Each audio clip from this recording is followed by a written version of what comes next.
Blake, when was the last time you tried to smuggle something through airport security?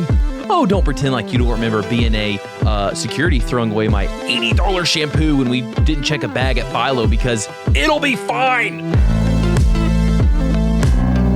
Welcome to the Church Gear Podcast, where we pull the tech out of the booth and onto the stage to share the most outlandish stories and hidden wisdom from the tech trenches. And now, here are your hosts.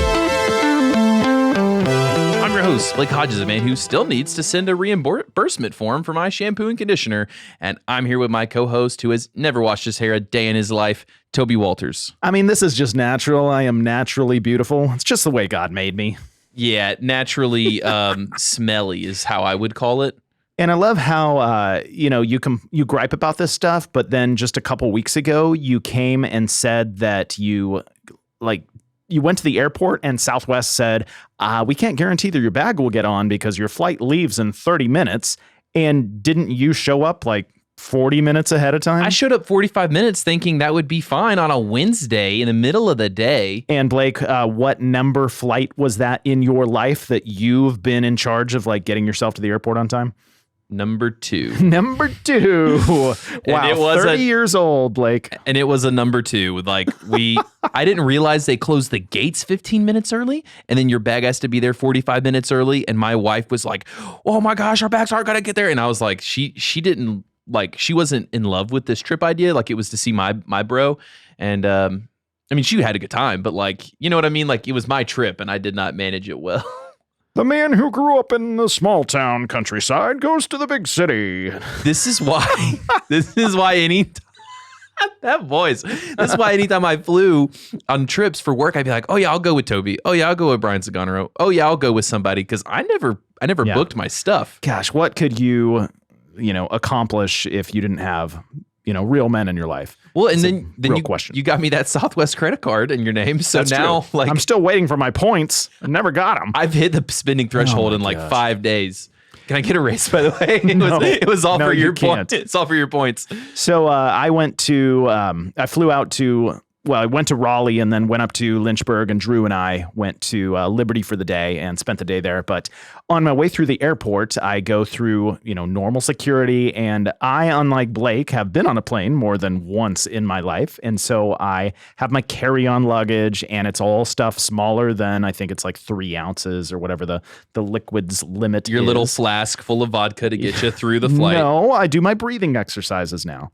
So I walk through the X-ray machine. It's not even X-ray. You go into the thing and you put your arms up, and then the big, what is that thing? Swiper wand. It's vroom, it feels like something out of the body scanner. Yeah, the body scanner. There you go. And so I stepped through, and then I stepped onto the, you step out and then there's a little mat, and they say, stand on the mat, wait here.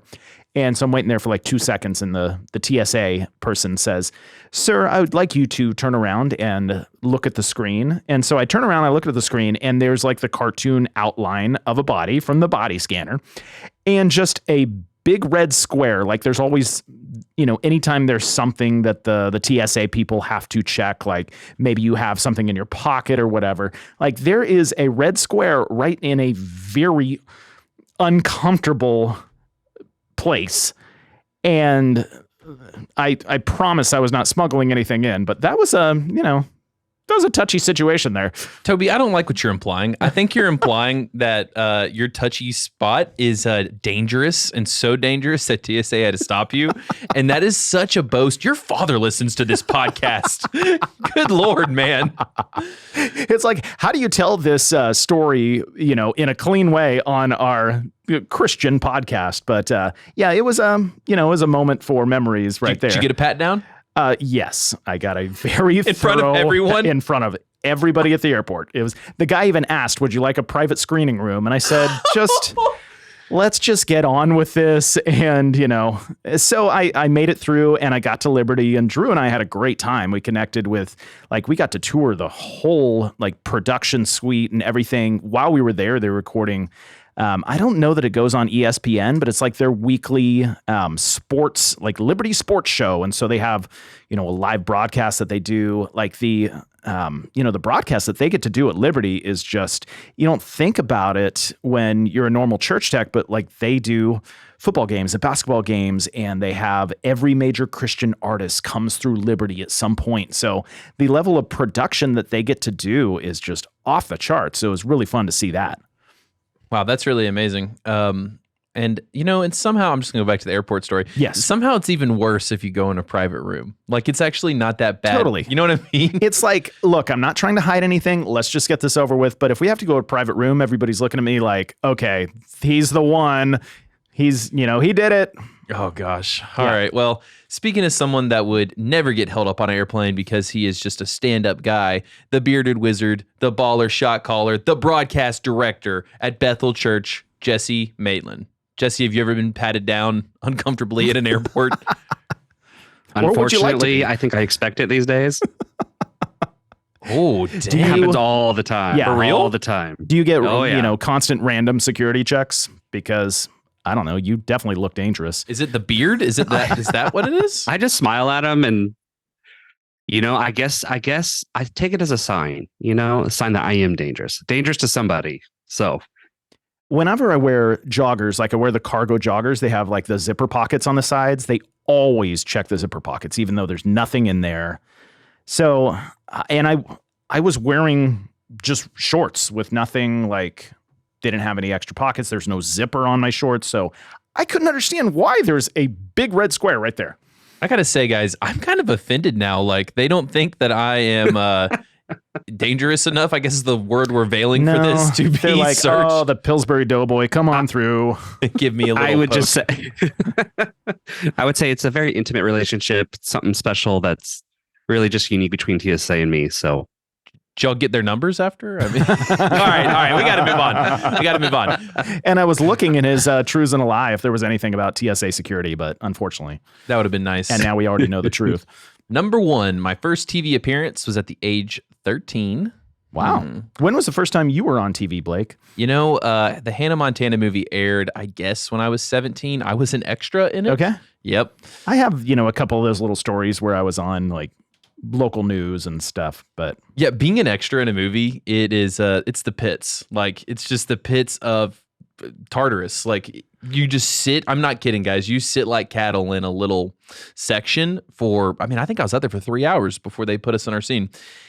Okay, number 2. And just real quick, Blake, I wish all of our listening audience could hear all the things that we have to like edit out because, burps and farts and like miscues and stuff. So you have no idea the miscue you just missed, but it was hilarious. I don't understand what you mean. We've never edited a single mess up out of this. One take, Toby and Blake. Number 2, my first job, I used to ride my bike to the local TV station as a master control switcher. So maybe he worked at the TV station. That's why he was on and he was riding his bike. Like I see a theme here at least. Yeah, this is so I'm not guessing the first 2 now. Number 3, worked 350 plus conferences and filmed 36 concert films. That's a lot of conferences. Whenever Holy mackerel. Whenever we were at SALT, I looked at Saganero and I was like, "You're good at this conference thing." Without missing a beat, he looks at me, dead face, goes, "I've done more conferences than years you've been alive, boy." Yep. Number 4, been on the Bethel Production team for 23 years. Impossible. And I'm thinking, how old is Bethel? He looks like he's 24. So I was gonna say, like, all right, you look like you're 64, Blake. listen, I age like fine wine in the summer sun. Number 5, I've lived in one city my entire life.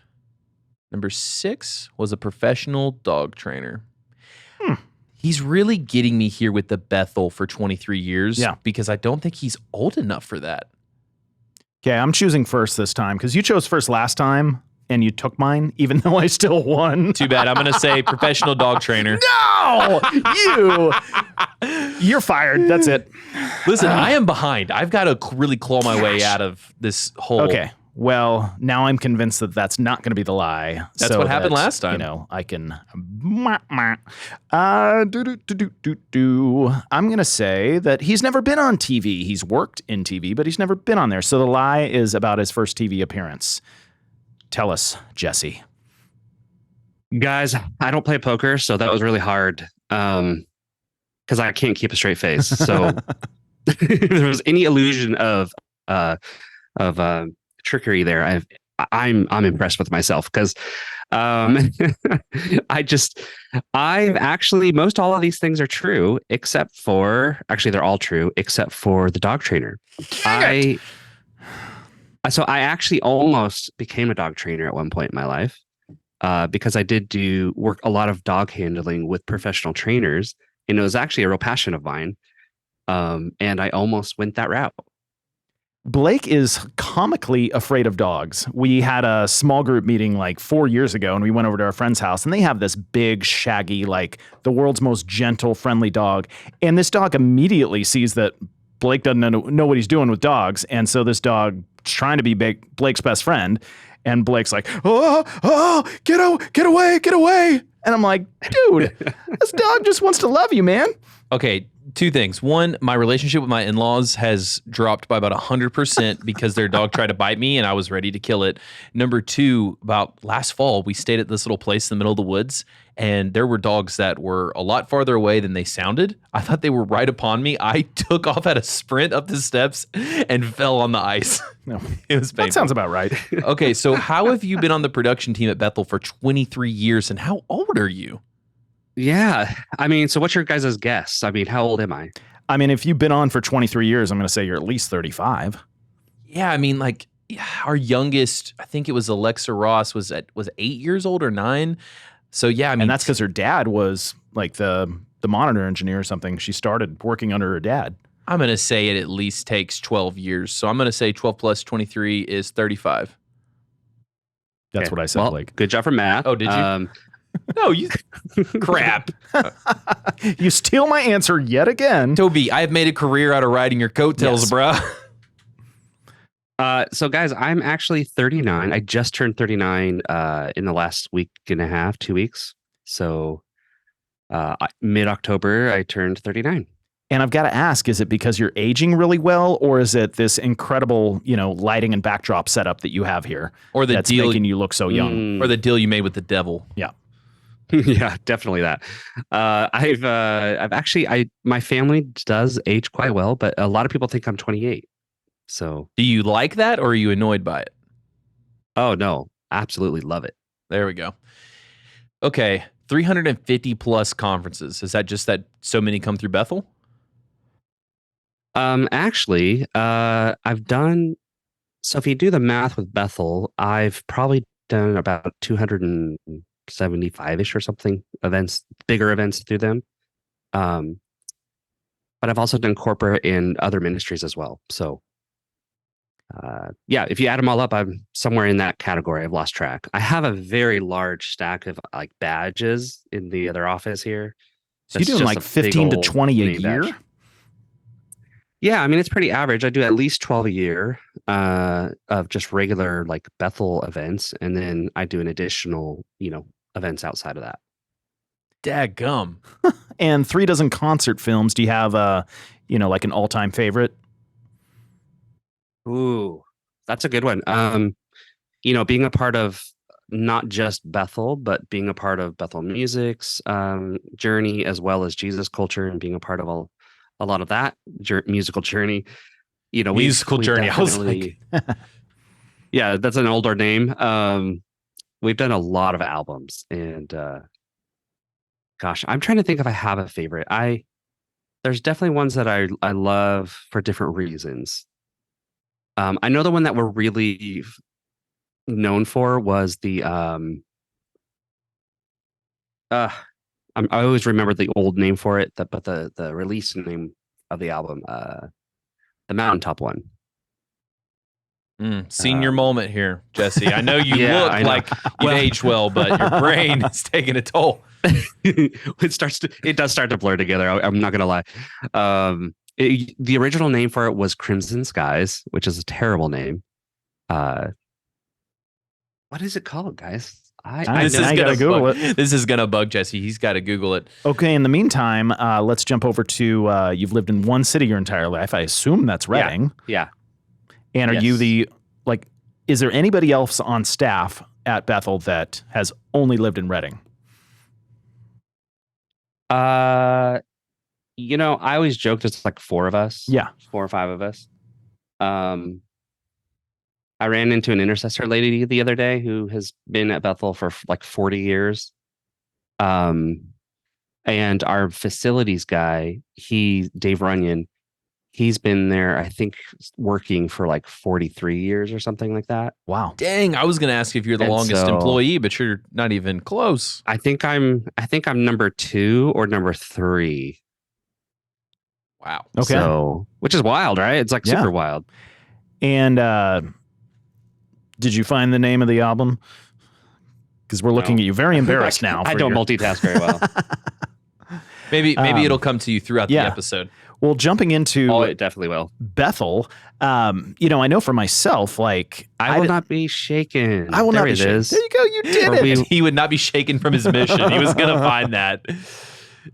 He had to fill that Yeah. that brain hole. Gosh, that honestly, I would have been stuck on that. So Yeah. thanks for that. But anyway, that was one of my favorite ones, just because it was so hard. And we rented 2 generators that we had. We tried to bring them up there ourselves, but that didn't work out. So we ended up having to get a tow truck because they have a different hitch design, shorter trailers that can make the turns around the truck or around the mountain to get to the top. And so they were able to park it where we needed them. I remember having to drive the giant 8-foot rod of grounding rod into the ground just so those generators were safe. Dang. How did you do that? A big hammer. A lot of effort. Gracious. It Thor's was a lot of hammer. work, man. It was a lot of work. And then we had all these like tungsten light fixtures that we rented from down in SoCal that are old like Hollywood fixtures that were real vibey. And, Mm-hmm. but those work on a different power system. And Oh man. I remember we had to rewire them on the fly, which ended up being my job. And it was a lot of work. It was a labor of love. We had never done anything quite like that. And fun fact, it was the first red camera project we ever did. And so it was one of not Red 1, it was the red, what was it? Red Scarlet, I believe was one of the early models. I Okay. believe that's what we used. Maybe you can send us a link to this video, and then Blake, you can put it in the show notes. This would be fun for the listeners to see. I want the video of Yeah, you it was driving fun. the stake into the ground. So one of the lights is like a 10K fixture. And I had just bought my 91 Land Cruiser and I was very excited. I literally bought it a few days before. And we took that 10K light fixture and turned it around and pointed it at the highway.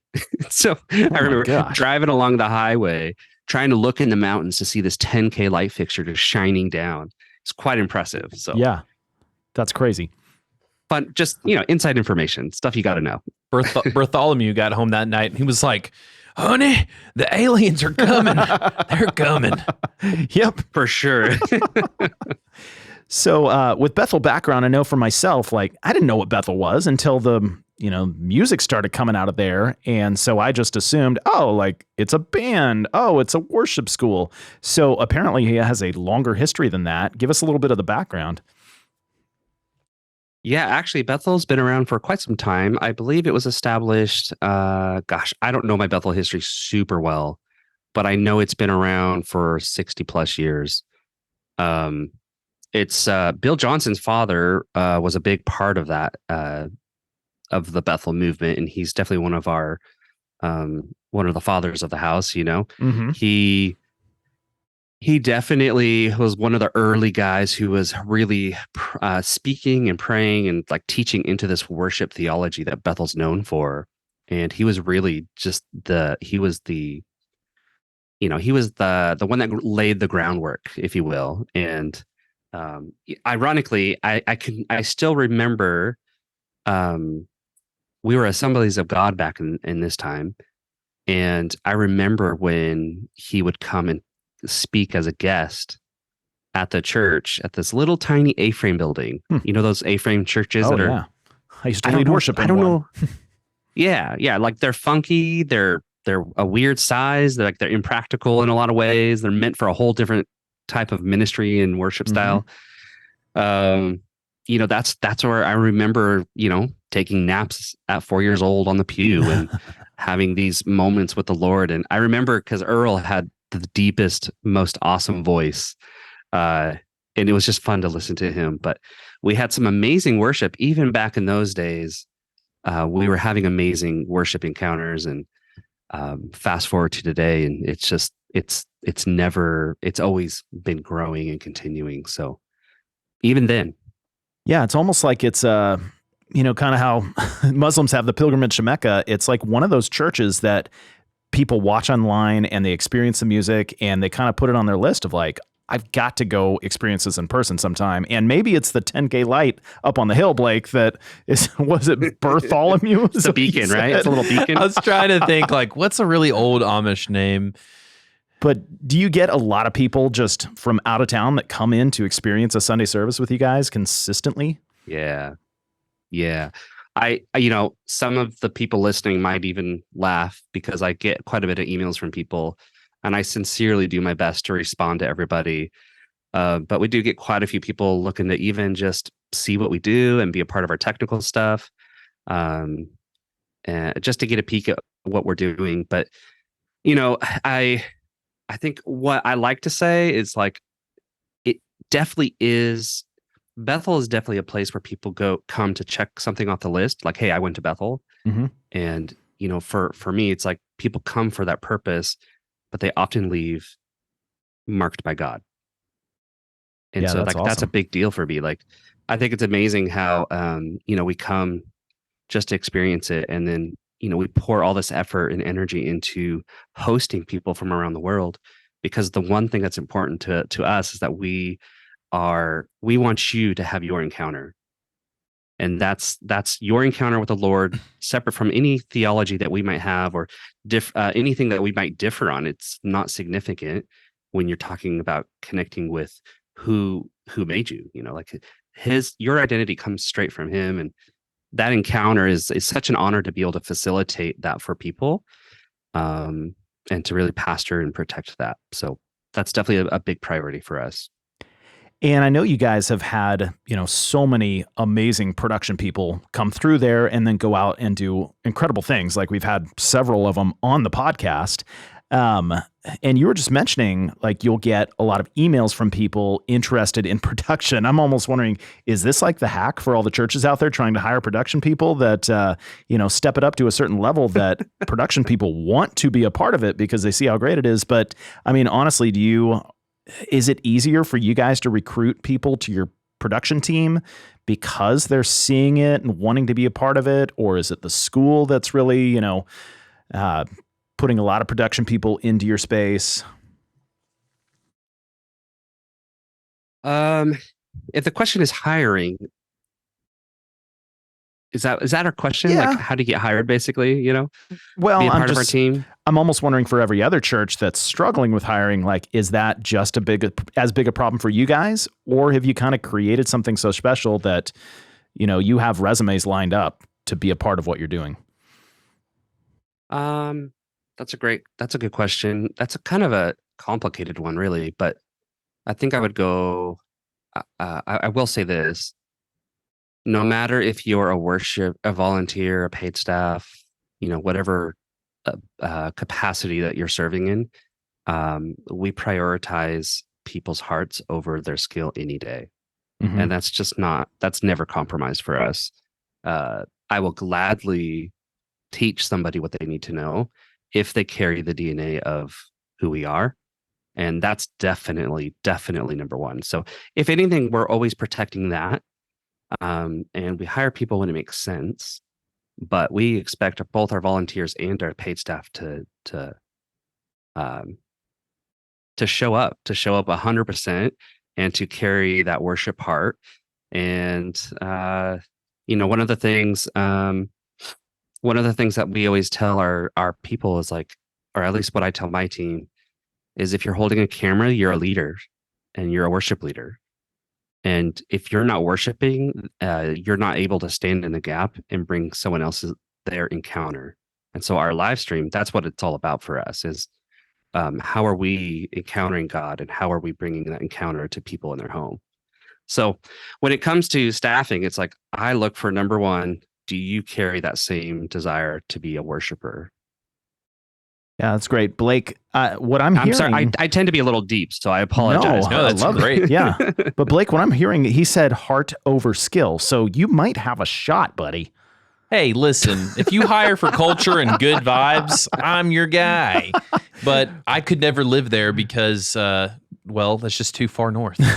Be And very Blake cold. got a job offer essentially from one of our church tech friends that said, "Hey, I think you'd be a really great fit for this position." And was that again a heart over skill thing? Because you have zero skill. I was like, who's gonna keep Toby humble if I leave?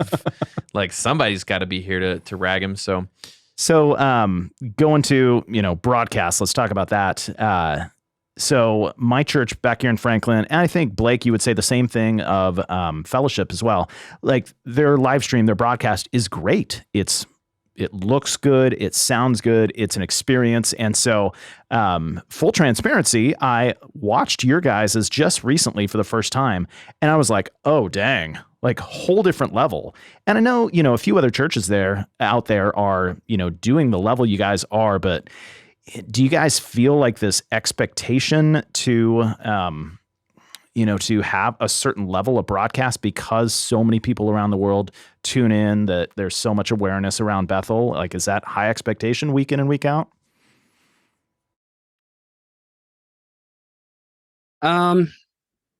Goodness.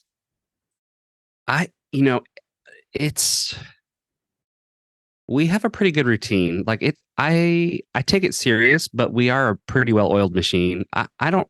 There's definitely pressure. I mean, I think the pressure there's no one on staff putting pressure on us. I think the pressure comes from just how do we serve people with excellence? Mm-hmm. So if anything, that's where it comes from. It's like, hey, this matters. Like we want to be a distraction-free zone. We always talk about I like to say this, and I can't remember who I heard it from, but good production is transparent. Like you don't notice it. It should be pretty much invisible. And, so anything that's a distraction is taking away from the experience. And so obviously that's a bad thing. And we want it to be as smooth and as intentional and focused as possible. So that's a big deal. And yeah. So does that answer the question? I think it does. Yeah. And did COVID change anything for what you guys were doing as far as like, I know a lot of churches, COVID radically changed. All of a sudden they had to figure out live streaming, or they realized we've really got to step this up. Or were you guys kind of already doing it to a level where you were prepared when COVID happened and it just felt like a natural transition to continue that level of production for your broadcast? Man, that was the big adjustment for us. Was no longer are we weren't creating just one stream. We were upgrading all of our schools and other ministries all at once. And I'm sure a lot of people relate to that. But we weren't just pre-recording. We were actually live streaming everything. And there was a day where we had 6 live simultaneous streams. And just to staff something like that was ridiculous. Yeah, I can imagine. That was hard. That was really hard. I'm not gonna lie. That was a challenge. You guys roll that back a little bit? Not live streaming 6 different things at once? Definitely. I think we do have, it's pretty common for us to have up to four simultaneous. That's a common thing that does happen.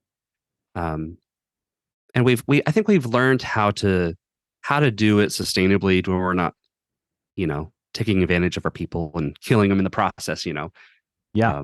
Where do you bury the bodies? Yeah, that's a challenge. Yeah, right. Up on the hill. Up on the hill where he's driving that stake into. We have a really great inner healing ministry. Oh man.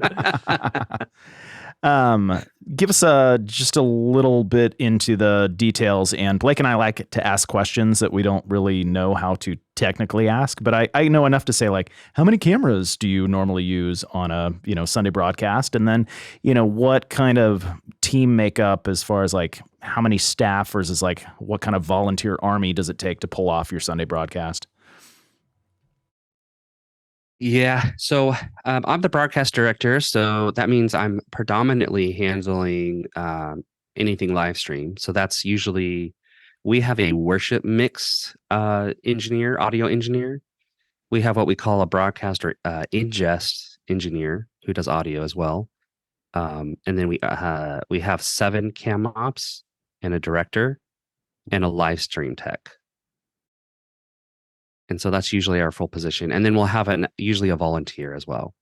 Okay. So typically we have 1, maybe 2 volunteers, but where max capacity is 8 cameras, if that helps.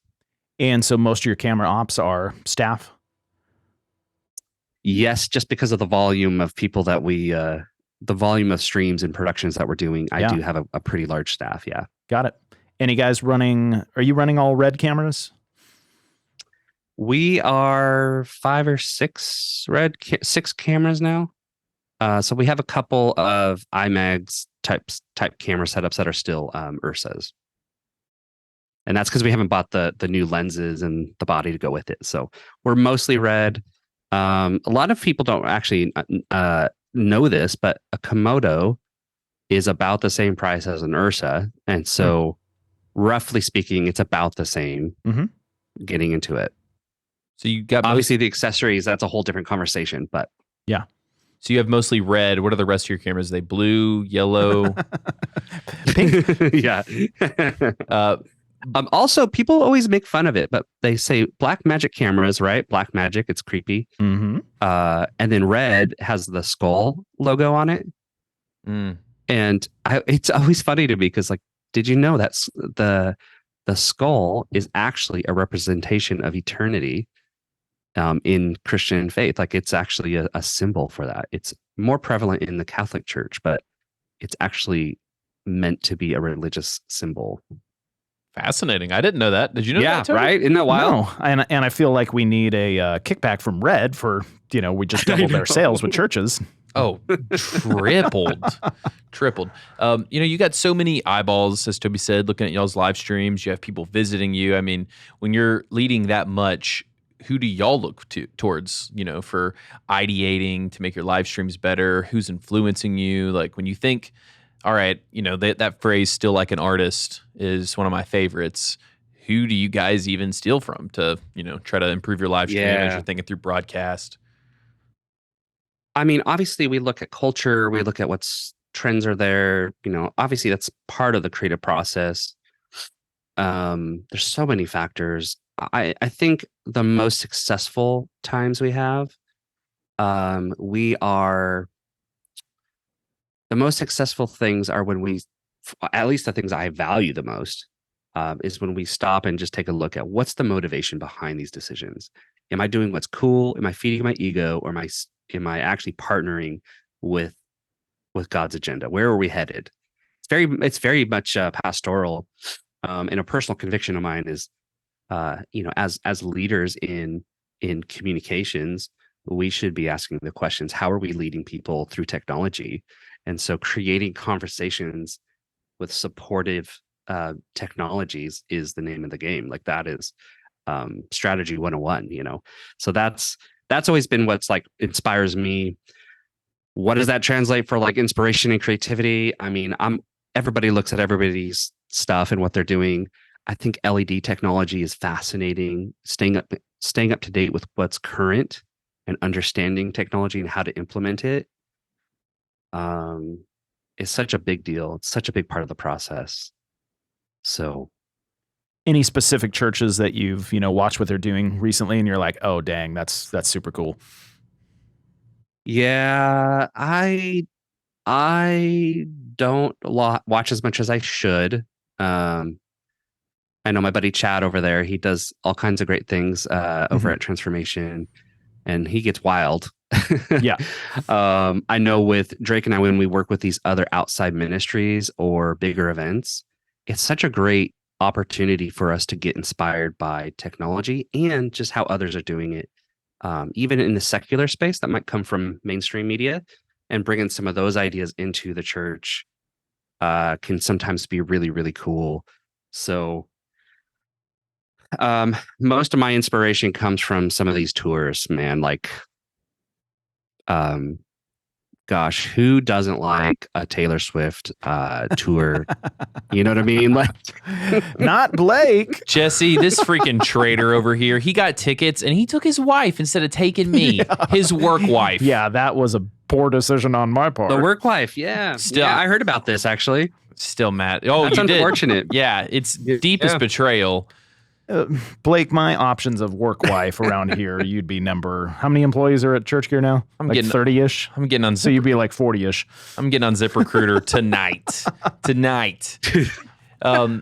Okay, so you are one of the leaders in broadcast. So give us some tips, man, on like how smaller churches can use some basic tools to get their services live streams leveled up. What's some easy, quick fixes? Some tech tips for them.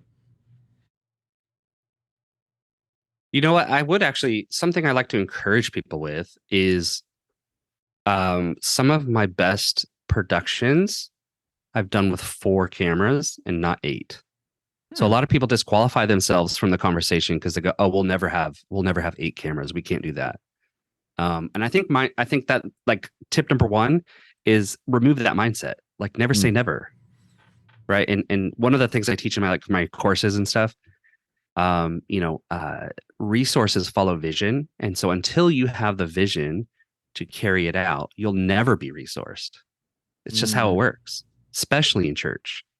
So when you can enter the conversation of how can I get this done and making decisions on like technology and how that's actually going to facilitate, that's suddenly you become a leader in that conversation and you're empowering the leader's vision, and resources follow that. That's just how organizations are. And so mindset number 1, don't limit yourself. Dream with God, dream with your leaders, see what you could do and get creative on problem solving. So that's tip number 1. Number 2, I know Drake was on here not too long ago. He talked a lot about the basics, like lighting. Lighting is such a big deal. You don't need the latest camera body. You need good lighting. And then beyond lighting, you're going to need good glass, right? Good glass is a big deal. I know with one of my big personal pet peeves, I hate YouTube and Facebook so much for so many reasons. And I know that we all look to them as our main places for distributing media. But goodness, get rid of the RTMP stream. Use your SRT or HLS streams. So for those who don't know what I'm talking about, like a Blackmagic web presenter does SRT now. It's a new upgrade. And then all you Resi users, get that HLS, get that feed going to YouTube. And then you're going to see a good quality jump on those platforms as well. Fascinating. So that's just, I'm guessing, speaking to layman's terms over here, like that's just the set at which you are recording, or the it's the streaming protocol. Yeah, it's the transport protocol. So really, you just make that one change, it's going to make an improvement. That's cool. It is. It's huge. Yeah. And then the final thought I would say is like, make sure you're pastoring your online community. Like, be intentional. Don't just throw up a video. Don't just throw your board mix in there. At least try. Ask what you're trying to accomplish. Legitimize them as real people who are following and attending church. And are you guys at Bethel creating any custom content for your online audience, or are you just taking the service and yes, we have, it? And I think COVID made everybody kind of reevaluate things. But we're actually this year going to do our first online conference just for our online viewers. That's nice. So that's one example. We're going to do an online event just for them. Because I know like Mariners Church, they're creating a whole like video studio so they can create like a very specific online service. It'll be a totally different service. But then like Southeast Christian Louisville, they want to give the online audience as much experience of being in the room with everybody else. So like just very different approaches. Do you guys kind of fall in there like on one side or the other, or what do you want your online people to feel when they watch you guys? Yeah, I think we've been guilty with broadcasting, just broadcasting what we do. Mm-hmm. I think right now we try to be intentional on, we want to see them as a church, as another campus. So Elevation says EFAM. We now say this, you're our online campus. And so that's a real big deal. And I think what's really interesting is we're seeing regulars who are consistently there. We have private Zoom chat rooms after church to get prayer, personal ministry, lots of people doing moderating. And we have such a loyal group of viewers attending. Like, they're praying for people in the chat. They're connecting, and they're even offline connecting on their own time. So we're seeing actual community and actual fellowship happening. And we're seeing opportunities to serve their needs, and their needs are being met. Mhm. And I think that's such a great metric of success for church. Like, that's what we're here to do, to encourage and to feed people. And they're being led. Yeah, that's great. You guys having any conversations about VR and if that could be, an option for your broadcast? Definitely looking at those Apple goggles, Yep. Yeah, those things are cool. We're definitely dreaming about what that could be. Definitely recognize that could be something in the future for sure. So I was out at we have actually experimented with like some 360 stuff. Mhm. And of course, I've never been impressed with anything, but we have definitely tried a few different demos. And it is cool, but yeah, it's getting a lot better. So I was out at Calvary Chapel in Fort Lauderdale several months back, and they do a virtual service. And they were talking about the audience that they get in, like they have people in countries around the world that it's literally illegal to go to church. And so this is their church experience. They can come inside and there's a virtual pastor and they can get prayer. They can communicate that way. And so it, it definitely opened up a little bit of my perspective to be like, I never even thought of that. Like, people in other countries who cannot legally go to church can now attend these, and I'm sure you guys have people in countries all over the world every single week watching. Yeah. So yeah, it's a whole different level of like spreading the gospel. It's really cool. Man, I think like one of the crazy things, this is just off topic here, but I think one of the cool things is how it feels, for us at least, I see God highlighting international church, just really like getting to the nations. We've been trying to dream about what's next and what are we going to do in the future. And we're realizing, wow, we haven't even gone to the nations yet. Like we're still at like level 1 mandate, of preaching the gospel. And I just find that really fascinating to be a part of that process. But, I think it's really easy to get in the church space for people to be discouraged with current politics and economics and things. But man, I look at where we are today in the world and I go, man, we are being set up for such an amazing time for God to move in such a big way. And I just like, man, hope abounds in so many ways. So again, I'm trying not to preach and be deep here, but I work a lot. And, another thing that I've learned, like passion is a lot better for energy. Like running on passion will get you a heck of a lot further. So, Blake, that's why you've gotten ahead in this business. You have nothing but passion. Well, it's the energy that keeps on giving and the coffee that won't give you, like a coffee hangover at the end of the night. That's really valuable perspective, though, guys. I think that takes live stream from an add-on to a necessity, in a heartbeat. Yeah. I'd never even thought about that. That's really good.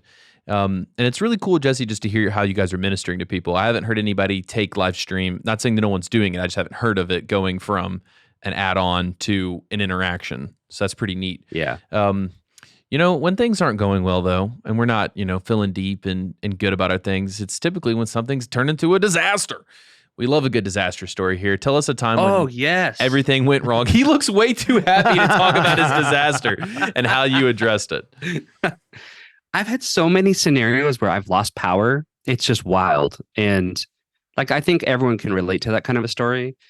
I've done corporate stuff quite a bit internationally and just traveling on airplanes. I think in the last couple of years, I did this trip where TSA like messed up my flight. The event was in multiple locations. Like it was in Colorado. Then I had to fly to Texas for a couple days, do the event, and then they flew back and continued the event back in Colorado. Very strange. It was a virtual event, super weird. And that was one of the most stressful things ever. And it was because we didn't submit the plans to use the truss in the hotel, and they were freaking out about the load rating for the LED wall, something really dumb like that. But anyway, so it's wild, some of the stories that come up, but I think one of the funniest and craziest and most awesome ones for me personally was this one time I was running audio. So back before I was doing broadcast, I always loved video, but my day job was audio.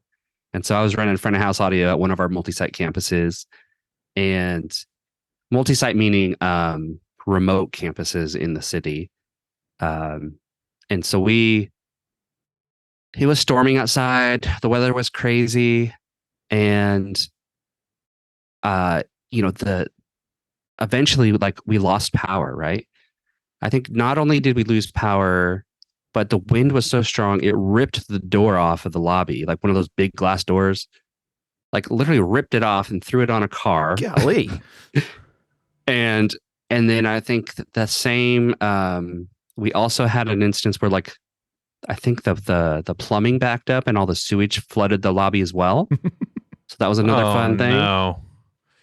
And then I think another time the power went out like in the middle of worship, and obviously the power goes out. What do you do? Nobody left. They just stood there.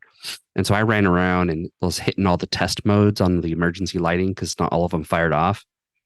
And so I got the place kind of lit up so we could at least be safe about walking, And at that time, there was no security. There's no facilities. Like I was the guy. It was me and a couple pastors.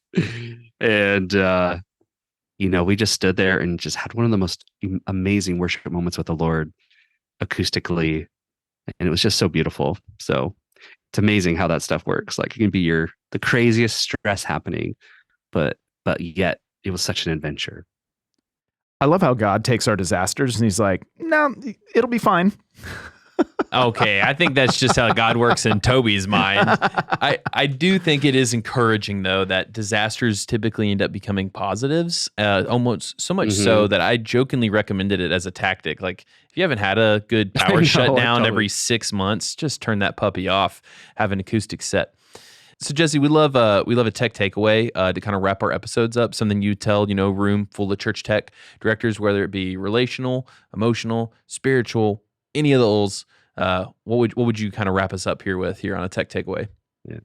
Gosh, I know my tone has been kind of serious and I'm trying to be lighthearted here, but I say this jokingly, but also in seriousness. One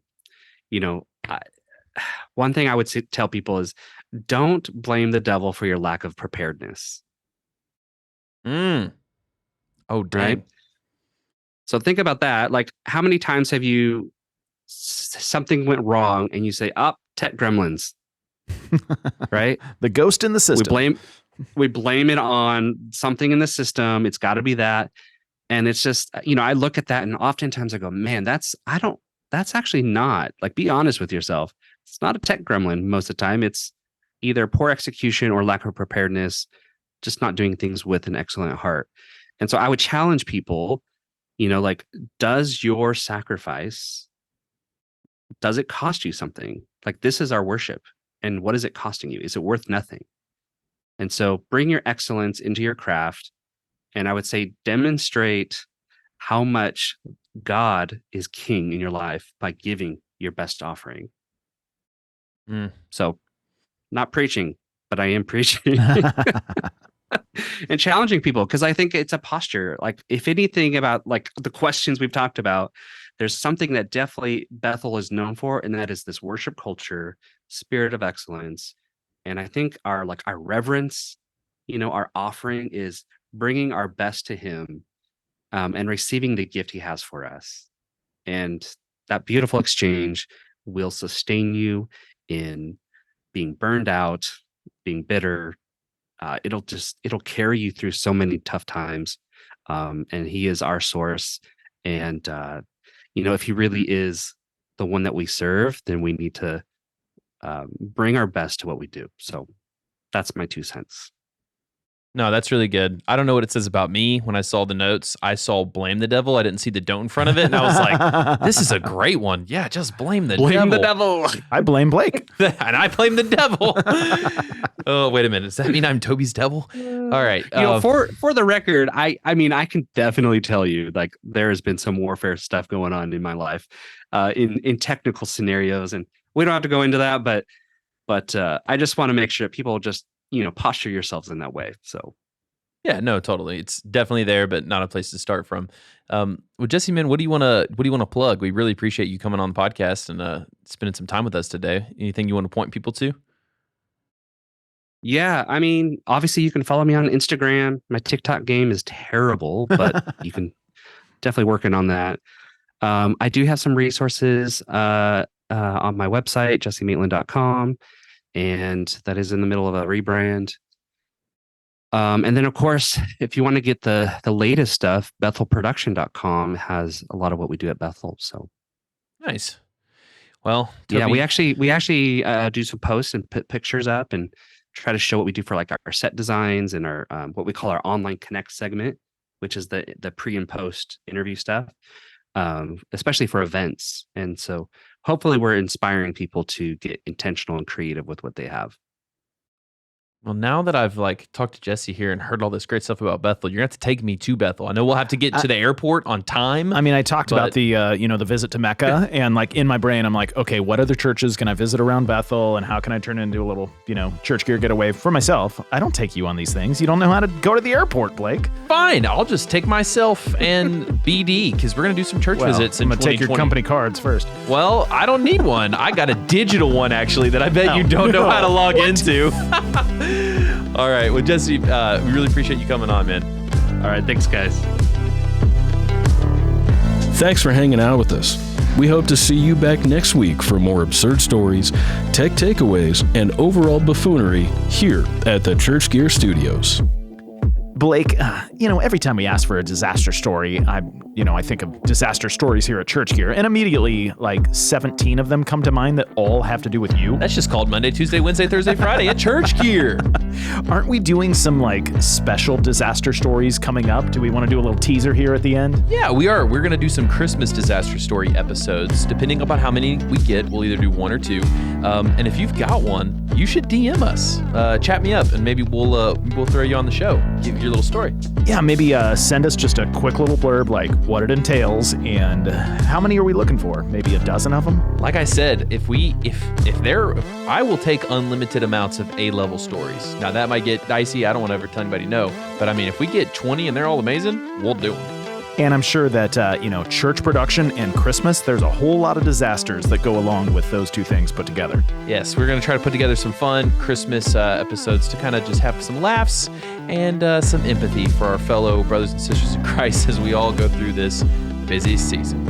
And then when we finally launch the Church Gear After Dark podcast, we can start giving the true Blake disaster stories. Here's a quick word from one of our sponsors. Hi, my name is Brian, and this is 60 Seconds of Prime Dialogue. Are you currently excelling in your role? Perhaps you see yourself as a star player in your organization, ready to move up inside your current organization or looking outside at a bigger opportunity. This next step might include not just leading yourself, but leading other people. Have you learned yet what it is to be a star leader and not just a star player? Are you currently leading people and feel like you are underperforming for them? Are you trying to navigate the many personalities and types of people under your leadership? Do you struggle with leading people who just don't do your old job as well as you? Have you been leading people for several years and just don't know how to get the most out of those you are responsible for? I first want to say these feelings are normal as you grow in your leadership. If you want to grow into a star leader, check out primedialogue.com.